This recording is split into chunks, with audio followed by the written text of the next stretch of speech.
உதயநிதி ஸ்டாலினுக்கு துணை முதலமைச்சர் பதவி வழங்கப்படலாம் என தகவல் வெளியான நிலையில் எந்த பொறுப்புக்கு வந்தாலும் தனது மனதிற்கு மிகவும் நெருக்கமானது இளைஞரணி செயலாளர் என அவர் சூசகமாக கூறியுள்ளார். இதற்கிடையே 2026 சட்டமன்ற தேர்தலுக்கான திமுக ஒருங்கிணைப்பு குழுவிலும் அவருக்கு வாய்ப்பு வழங்கப்பட்டுள்ளது.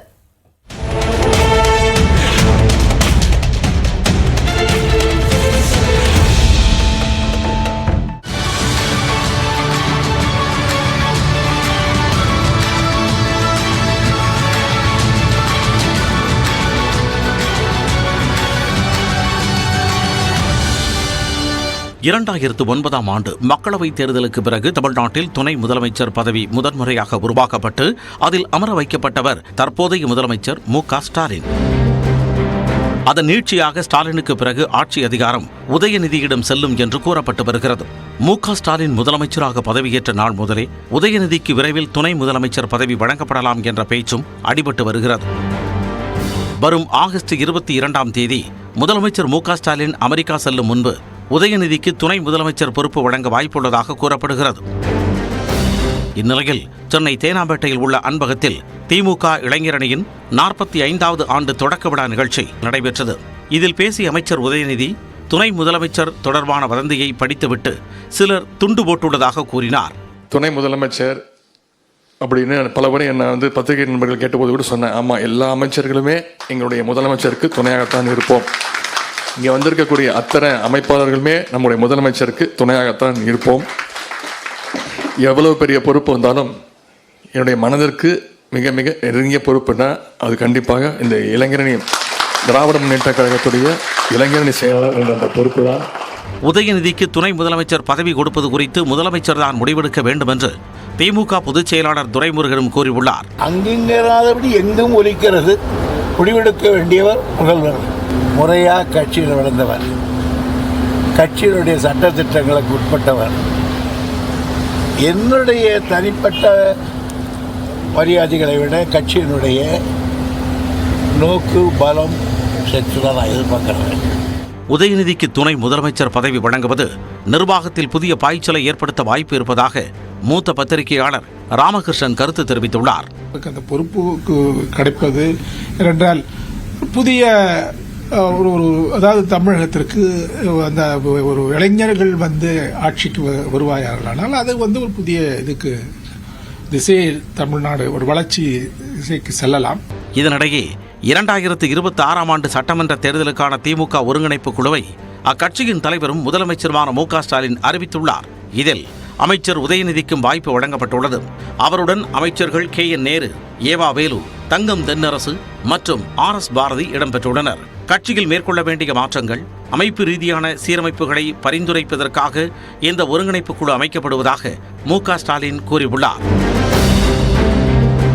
திமுக தனித்து வெற்றி பெறக்கூடிய இடங்களை குழு ஆய்வு செய்யலாம் என கூறப்படும் நிலையில் தேர்தலுக்கு பல மாதங்களுக்கு முன்பே திமுக தனது முதல் அடியை எடுத்து வைத்திருப்பதாக கருத முடிகிறது.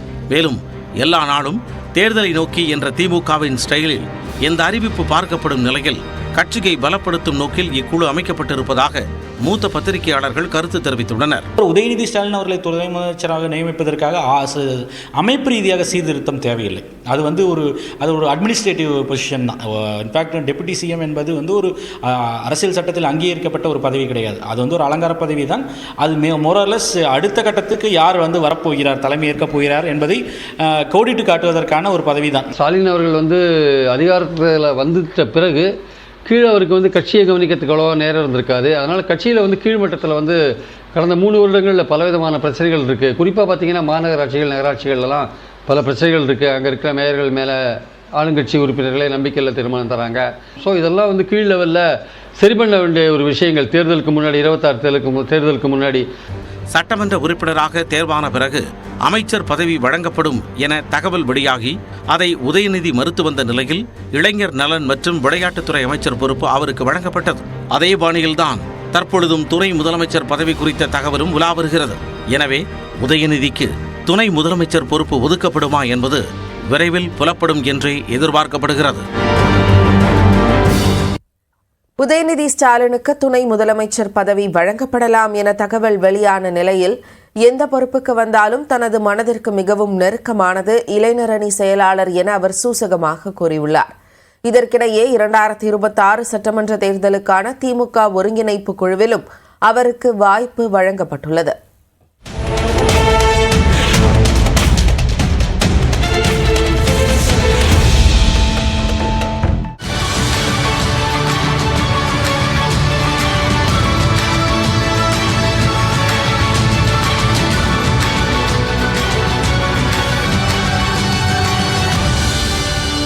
இரண்டாயிரத்து 2009 ஆண்டு மக்களவைத் தேர்தலுக்கு பிறகு தமிழ்நாட்டில் துணை முதலமைச்சர் பதவி முதன்முறையாக உருவாக்கப்பட்டு அதில் அமர வைக்கப்பட்டவர் தற்போதைய முதலமைச்சர் மு.க.ஸ்டாலின்.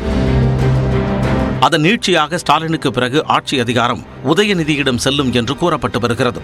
மு.க.ஸ்டாலின் முதலமைச்சராக பதவியேற்ற நாள் முதலே உதயநிதிக்கு விரைவில் துணை முதலமைச்சர் பதவி வழங்கப்படலாம் என்ற பேச்சும் அடிபட்டு வருகிறது. வரும் ஆகஸ்ட் 22ஆம் தேதி முதலமைச்சர் மு.க.ஸ்டாலின் அமெரிக்கா செல்லும் முன்பு உதயநிதிக்கு துணை முதலமைச்சர் பொறுப்பு வழங்க வாய்ப்புள்ளதாக கூறப்படுகிறது.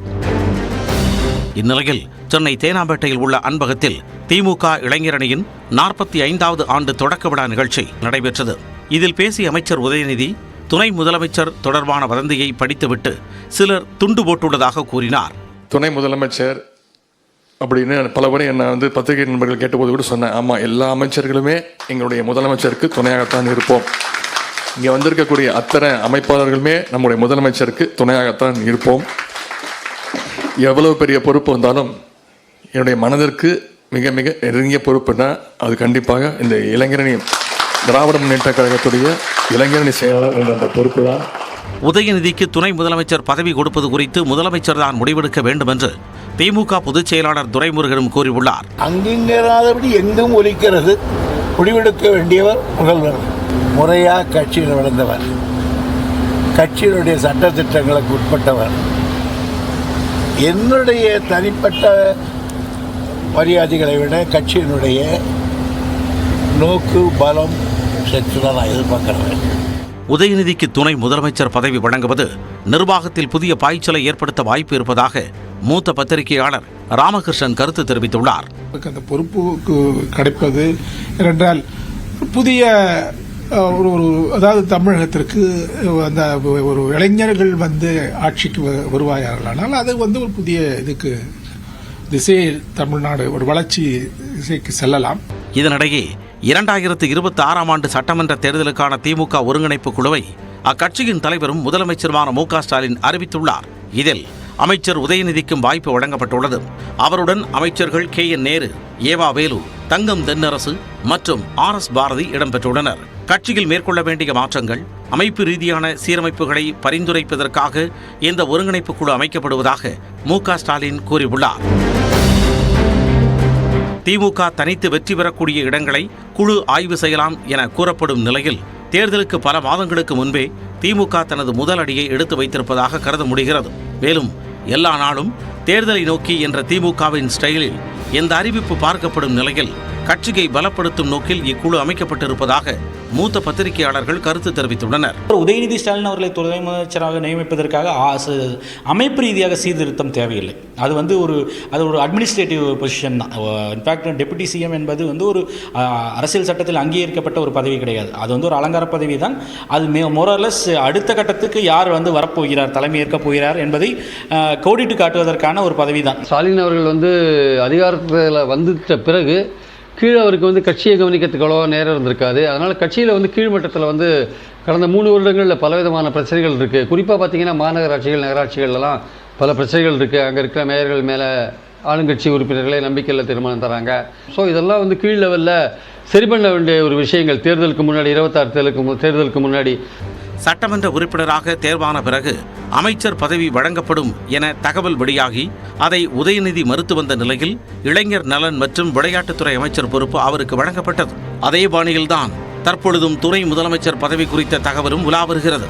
எனவே உதயநிதிக்கு துணை முதலமைச்சர் பொறுப்பு ஒதுக்கப்படுமா என்பது விரைவில் புலப்படும் என்றே எதிர்பார்க்கப்படுகிறது.